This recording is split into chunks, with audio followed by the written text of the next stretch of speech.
Joey, let's talk a little bit about Illinois football. They get another commitment in the class of 2023, and this one probably the least surprising of all of them, right? Tanner Hollinger, the 3-star tight end out of the state of Nebraska. Is Illinois a factor now in the state of Nebraska, Joey? They hadn't had one since before World War I started. I got to look up his name. J. Leo Klein, I believe was his name.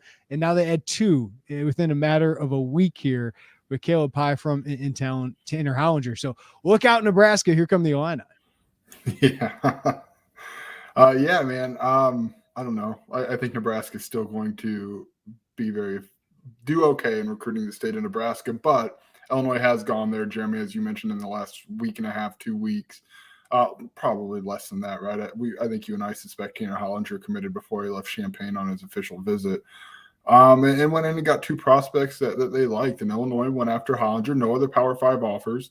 8-man football, which is the most fun story. I think it might be worth knocking on your door for a trip to Nebraska to go cover some 8-man football.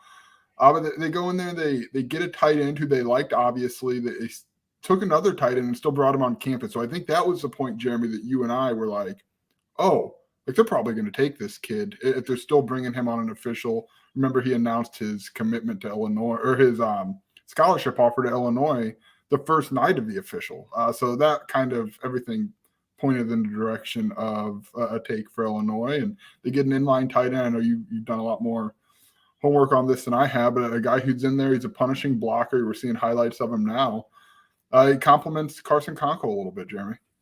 Yeah, Illinois fans, I'm not going to try and sell you. Like if you're not excited about a kid with no other Power 5 offers, I'm not going to try and sell you. But I do find it really interesting that Illinois really prioritized him. And I think, unless you're in Ohio State, a Michigan, a Penn State in the Big Ten, you're going to have a few evaluation takes. And so far, I believe I wrote 2 the other day, but it is 3. Tanner Hollinger is the 3rd commitment in this class without a Power 5 offer. And it'll be interesting at the end of this class without another Power 5 offer.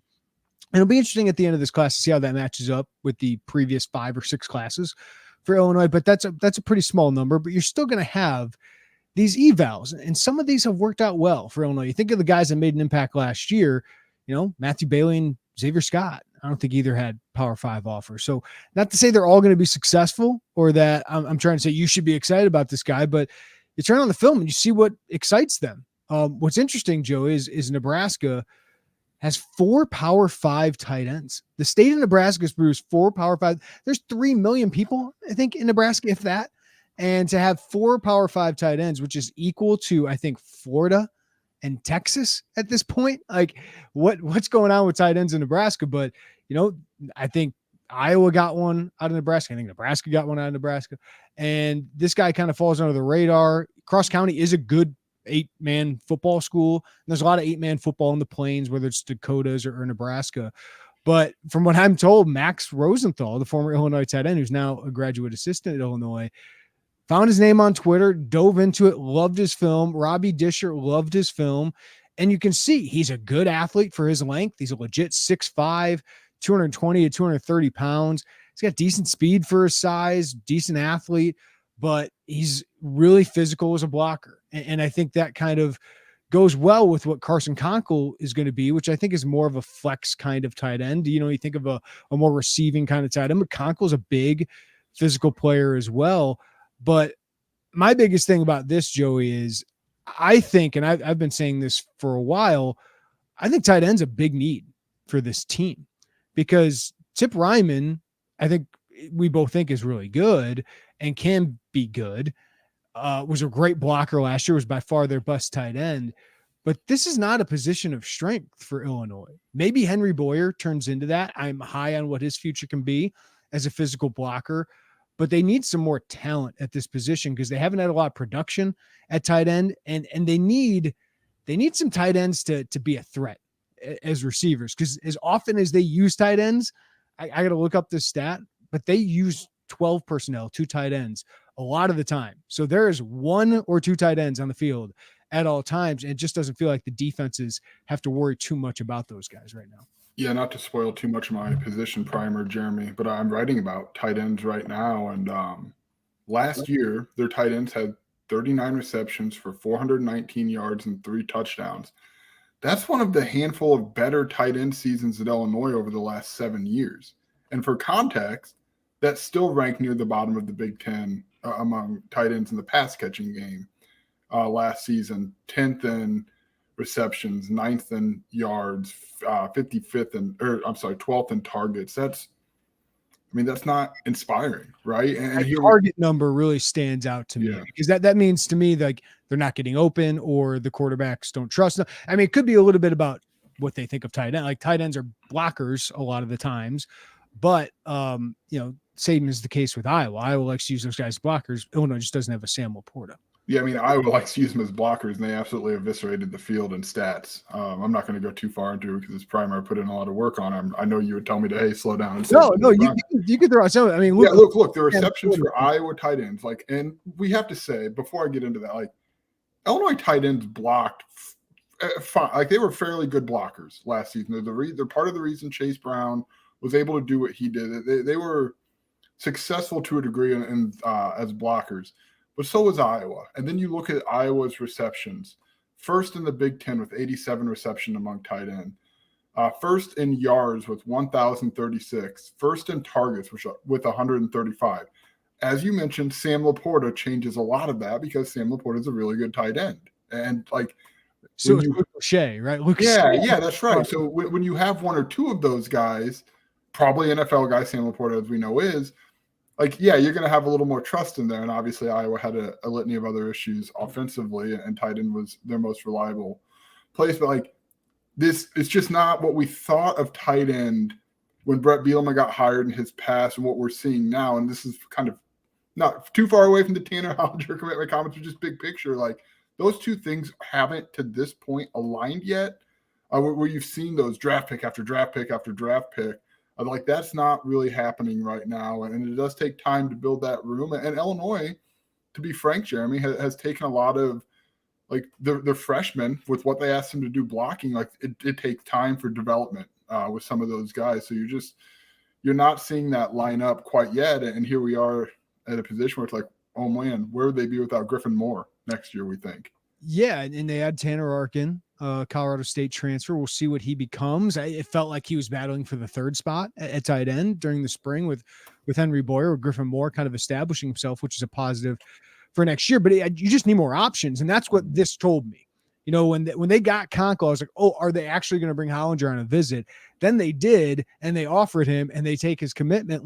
To me, that says, oh, this is a big need for us. We need more guys. We need more options. We need more competition at this position. So I don't know what that means for Owen Anderson in the future. I don't know what it means for Boyer. I mean, they lost Navion Cargill, so maybe that becomes part of this equation where they decide to take two. But Conkle was by far their best Power 5 win at this position. But it is a position I think you can develop guys. But Bielema's past success with tight ends, especially recently with Hunter Henry at Arkansas, who's now one of the best in the NFL, has not translated yet to Illinois in winning some of these recruitments. So that's why I'm intrigued by what this tight end position becomes. And I've thought it's a need. For me, after spring and I'm doing the position rankings, Joey, I was like, I feel least confident in tight end among all positions. And I like Tip Ryman. I just don't know what else they have. And that's kind of what this has told me is, hey, we want to add two guys here, even though we added a really good prospect in Carson Conkle. He's going to take time to develop. Hollinger might take time to develop, but we need more options for the future. So just to wrap up that conversation, that's what I think that told me.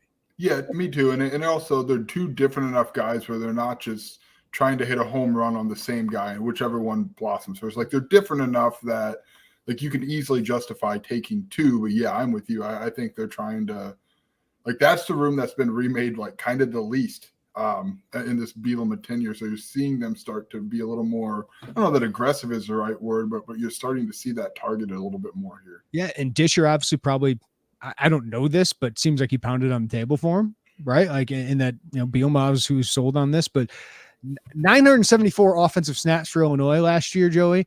I just did the math.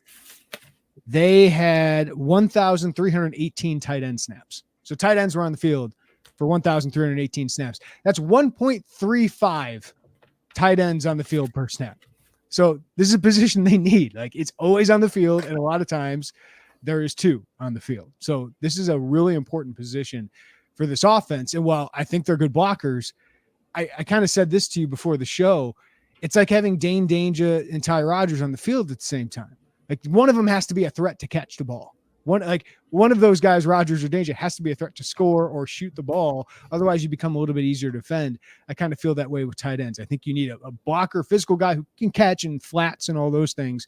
But then you need a guy who can stretch the field, go down the seam a little bit. So I don't know if that analogy works, but it made sense in my head that those guys, Ty Rodgers, Dane Danger, individually good players, but you put them on the field at the same time, Luke Ford and Tip Ryman, the defense doesn't have to worry about those guys beating them over the top.